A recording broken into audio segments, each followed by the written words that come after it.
The party that literally called their manifesto change have continued to flop on that promise this week by announcing what appears to be a nostalgic approach to economic recovery: austerity.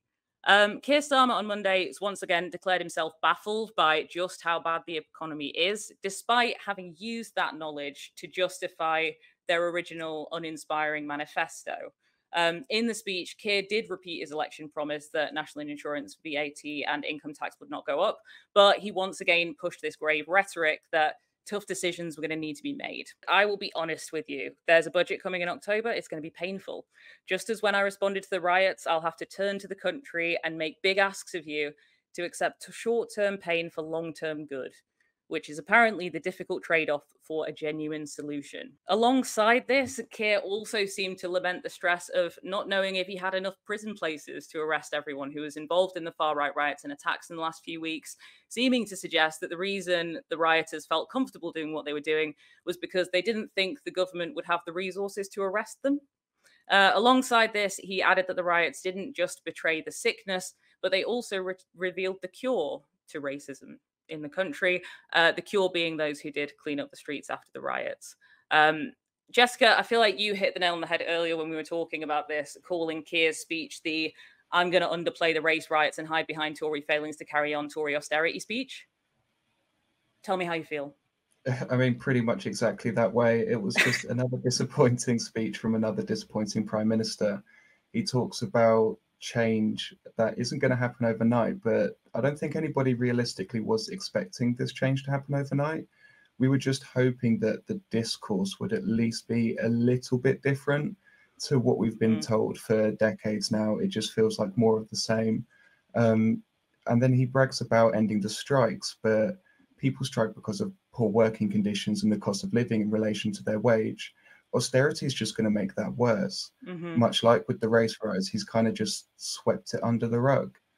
And I don't know, it's all about future economic growth, and it just feels like a worrying reflection of what the next 5 years are going to look like. He's going to hide behind Tory failings for as long as possible.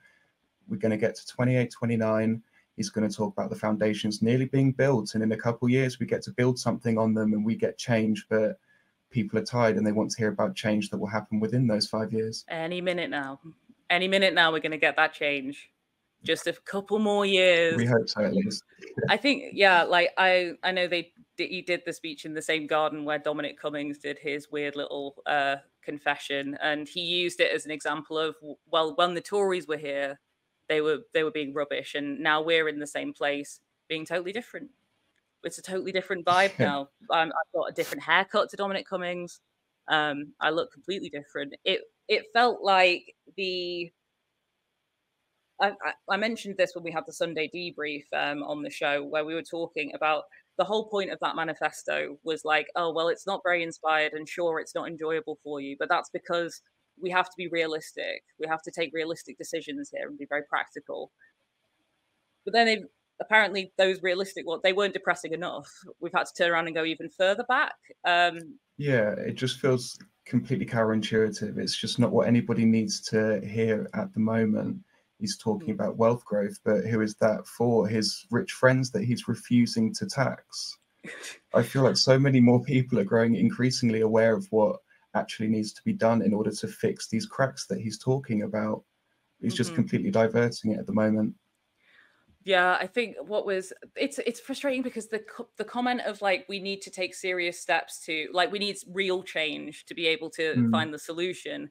Parts of his rhetoric, I'm like, yes, we do need real change. Like pre-election, when he said the only thing that was going to stop the far right was real progressive politics. But the question then is, who are you talking about?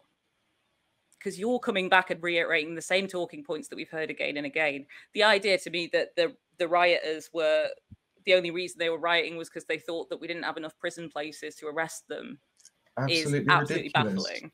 Yeah, and it just reminded me of his speech during the riots where he said the motivations don't matter.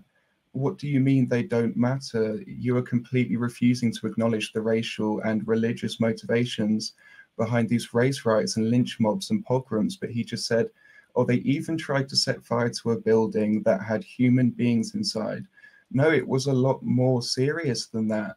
they did exploit the cracks in our society, but those cracks were decades of anti-immigration rhetoric centered around this poor society that we're in because of a lack of resources that we can't control because of immigration, when in reality it's the austerity and corruption that they're carrying on.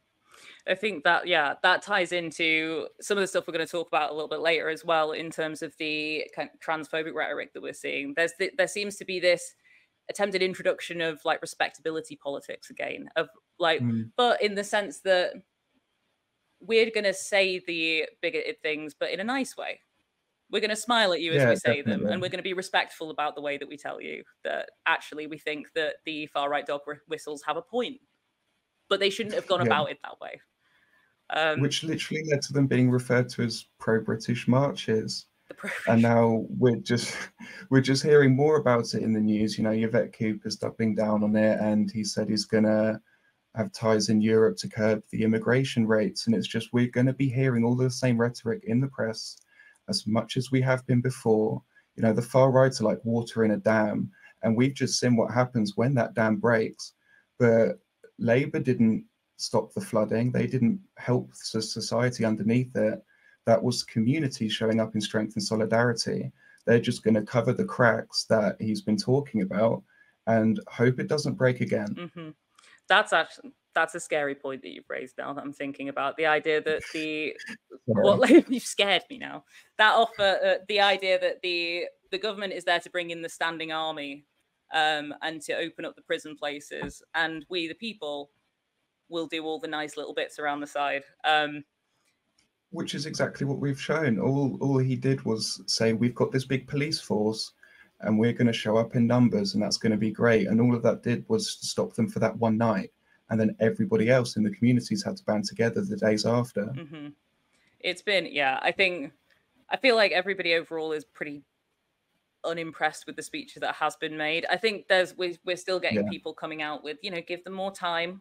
Let's see how we go. They've said they're not going to increase certain taxes, but they also said they weren't going to increase quite a lot of other things that they've let increase. Patreon.com, Turn Left Media. Support independent media. Support social justice that's there on social media. Thank you, Turn Left.